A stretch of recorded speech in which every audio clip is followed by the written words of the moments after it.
नमस्कार दोस्तों, आप सबका एनएस लेक्चर सीरीज़ में बहुत स्वागत है। दोस्तों, प्रीवियस वीडियो में हमने transient response analysis in detail study किया था सीरीज़ आरएल सर्किट्स का, जब सोर्स आपके साथ कनेक्ट था। लेकिन इस वीडियो में दोस्तों हम सेम सर्किट्स है सीरीज़ आरएल सर्किट, लेकिन इसमें कुछ ऐसा केस स्टडी करेंगे जब इस सर्किट्स के साथ आपका सोर्स कनेक्ट ना हो। तो इसके लिए दोस्तों ये आपका सर्किट डायग्राम है। सर्किट डायग्राम में ये आपका वोल्टेज सोर्स है, आर और एल सीरीज में कनेक्ट है, लेकिन यहाँ पे दो स्विचिंग कॉन्फ़िगरेशंस हैं। और दोस्तों स्विचिंग कॉन्फ़िगरेशंस कुछ ऐसी हैं कि time is equal to -infinity to zero negative time.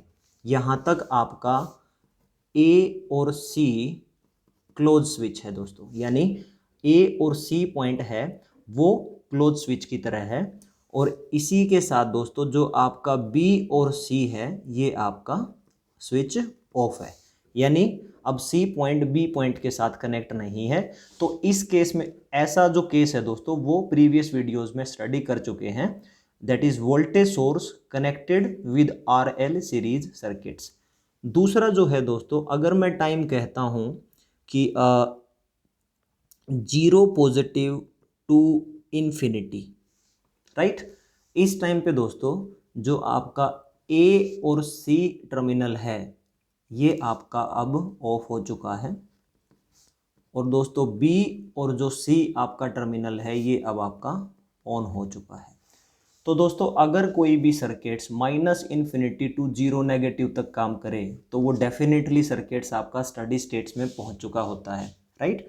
जब दोस्तों voltage source connected in series with R and L circuitry और वो स्टडी स्टेट्स में पहुंच जाए, तो आई होप दोस्तों आप बता सकते हो कि आई ऑफ जीरो नेगेटिव करंट कितना होगा। ये वो करंट है जब R L circuit voltage source के साथ स्टडी स्टेट्स में पहुंच चुका है। तो इस केस में दोस्तों आपका जो इंडक्टर है वो शॉर्ट हो जाता है, और जो करंट वैल्यू बनेगी वो वोल्टेज डिवाइडेड बाई रेजिस्टेंस बनेगी, that is we divide by R, right. और दोस्तों इसकी एक प्रॉपर्टी है कि ये आई ऑफ जीरो नेगेटिव लिखें या I L of zero negative लिखें, एक ही बात है, क्योंकि सर्किट्स आपका सीरीज में है, आई और आई एल दोनों सेम होंगे। तो दोस्तों इंडक्टर की एक प्रॉपर्टी है कि इंडक्टर सडनली करंट चेंज को अलाउ नहीं करता। तो जो करंट जीरो नेगेटिव पे है वही करंट आपका जीरो पॉजिटिव टाइम पे भी होगा, this is we divided by R. तो इस सर्किट से इस नॉलेज को हम अच्छे से समझ सकते हैं। अब दोस्तों मैं सर्किट्स ड्रॉ करना चाहता हूं आफ्टर टाइम जीरो, यानी टाइम जीरो के बाद मेरा सर्किट्स कैसा बनेगा उसको हम ड्रॉ करेंगे।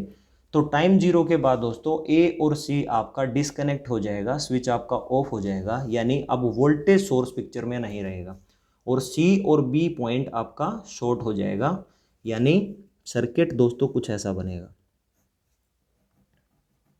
ये आपका आर है, ये आपका एल है, और दोस्तों इस टाइम पे यहाँ पे कोई करंट फ्लो कर रहा है, ये एल और ये आपका आर। अब देखो दोस्तों आर एल सर्किट है, लेकिन इस सर्किट्स में सोर्स कनेक्ट नहीं है, इसीलिए हमने हेडिंग दी थी transient response of series R L circuit without source. लेकिन दोस्तों आप कहोगे कि सोर्स तो है नहीं, लेकिन सर्किट्स काम कैसे करेगा। दोस्तों ये सर्किट डेफिनेटली काम करेगा, क्योंकि करंट की प्रॉपर्टीज़ है कि करंट जब आपका ए और सी स्टडी स्टेट्स में था उस टाइम पे करंट की वैल्यू थी वी डिवाइडेड बाई आर। तो कुछ टाइम के लिए सर्किट्स आर एल सर्किट जो विदाउट सोर्स है उसी करंट को मेंटेन रखने की कोशिश करेगा। तो दोस्तों इस सर्किट की एनालिसिस हमें स्टडी करनी है। यहाँ से दोस्तों ये जो करंट है कुछ इस डायरेक्शंस में फ्लो करेगा, दोनों के दोनों पैसिव एलिमेंट्स आपके सीरीज में कनेक्ट हैं, तो यहाँ पे हम आसानी से केवीएल लगा सकते हैं। तो केवीएल जब यहाँ से यहाँ आएंगे तो ड्रॉप होगा, और इसकी वैल्यू होगी दोस्तों L D i by d t plus, इसके बाद करंट यहाँ आएगा, करंट की वैल्यू आई है, I into R that is equal to zero. अब दोस्तों इसको थोड़ा स्टैंडर्ड्स डिफरेंशियल इक्वेशंस फॉर्म में लिख लेते हैं। This is d i by d t plus R divide by L i is equal to zero. अब दोस्तों ये जो इक्वेशन है, इस इक्वेशंस को मैं एक लीनियर होमोजेनियस इक्वेशंस के साथ कंपेयर कर सकता हूँ। ये आपकी बिल्कुल इक्विवेलेंट इक्वेशंस हैं और इस इक्वेशंस का सॉल्यूशंस हम पिछली वीडियोस में एक्सप्लेन कर चुके हैं। और जो सॉल्यूशंस हमें मिला था दोस्तों वो था y of t is equal to k times e raise to power minus p into t. तो जब ये इक्वेशन इसके साथ कंपेयर होगी तो इसमें दोस्तों p जो होगा वो r डिवाइड बाई l होगा। तो इसी इक्वेशंस को आप यहाँ लिख सकते हैं। यहाँ y डिपेंडेंट वेरिएबल था, इस इक्वेशंस में आपका करंट I डिपेंडेंट वेरिएबल होगा। तो लिख सकते हो I of t is equal to k e raise to power minus p। p क्या है दोस्तों आपका r divide by l into t. तो ये आ गया दोस्तों आपका general solutions RL circuit without source. लेकिन यहाँ पे दोस्तों अगर मैं कहूँ टाइम इक्वल टू 0 पे करंट की वैल्यू क्या होगी, तो ये ऑलरेडी इनिशियल कंडीशंस हैं, ये ऑलरेडी हम निकाल चुके हैं। टाइम इक्वल टू 0 पे आपका जो इंडक्टर करंट है वो होगा V डिवाइड बाई आर।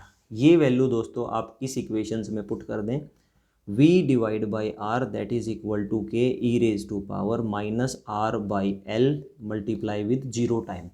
तो e रेज टू पावर 1 होता है, तो इनडायरेक्टली दोस्तों यहाँ से आपकी k वैल्यू मिल चुकी है। This is equal to v divide by are.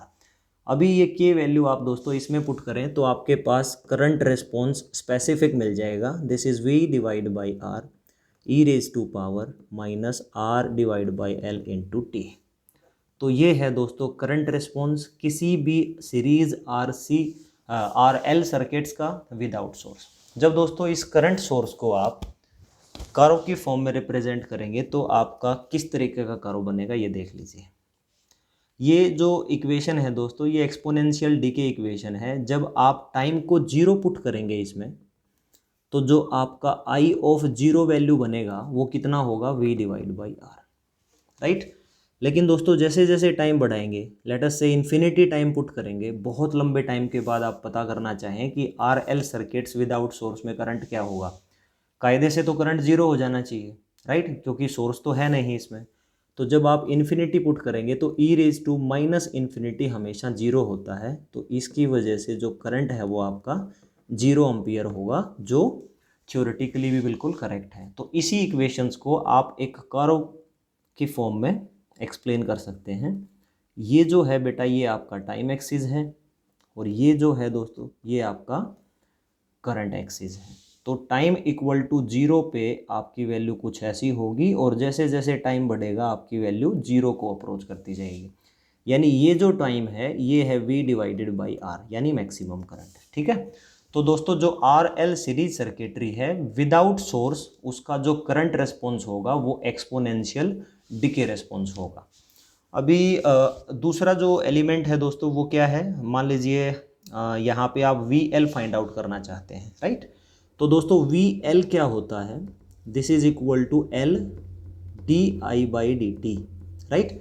और I ऑफ t आपका आ चुका है, इसी को आप क्या करेंगे इस इक्वेशंस में पुट कर दें। This is L d by dt, I of t यहाँ पुट कर दें, V divide by R e raise to power minus R by L into T.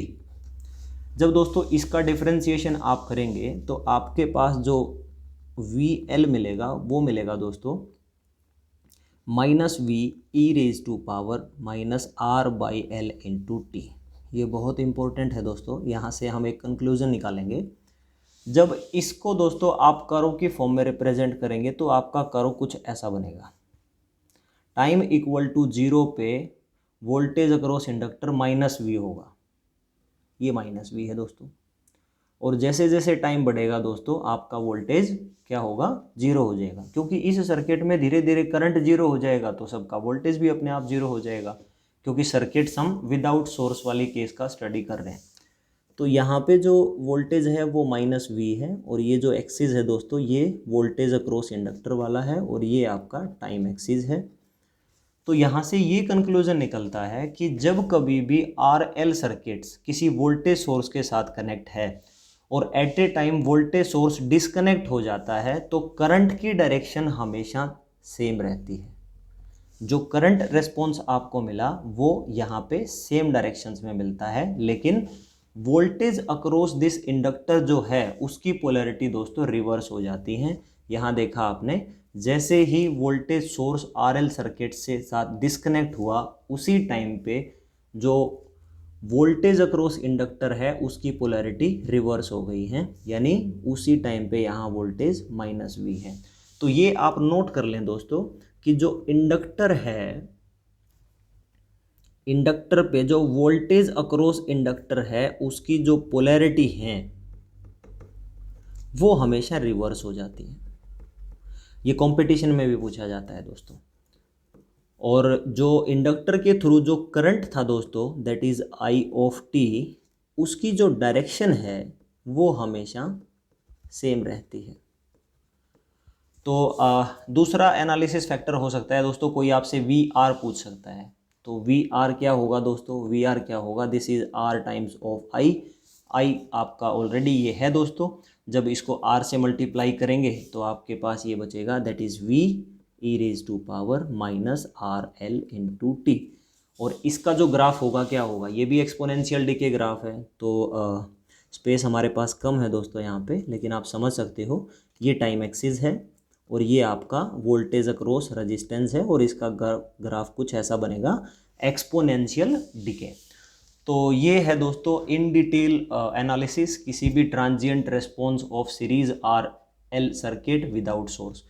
अब दोस्तों RL सर्किट्स विद सोर्स भी स्टडी किया है और विदाउट सोर्स भी। तो अब जैसे जैसे न्यूमेरिकल्स प्रैक्टिस करेंगे तब आपको इन दोनों रेस्पॉन्सेज की सिग्निफिकेंस समझ आएगी, क्योंकि कभी भी किसी भी न्यूमेरिकल्स में एक सिचुएशन आ सकती है कि आपका RL सर्किट विद सोर्स है, या कभी ऐसी सिचुएशंस मिलेगी जब आपका RL सर्किट विदाउट सोर्स होगा। उन दोनों केसेस में हमने इन डिटेल एनालिसिस किया है। I hope you have understood the complete concept of series RL circuits। Next videos में दोस्तों हम इनकी न्यूमेरिकल प्रैक्टिस करेंगे। Thank you so much for watching this video.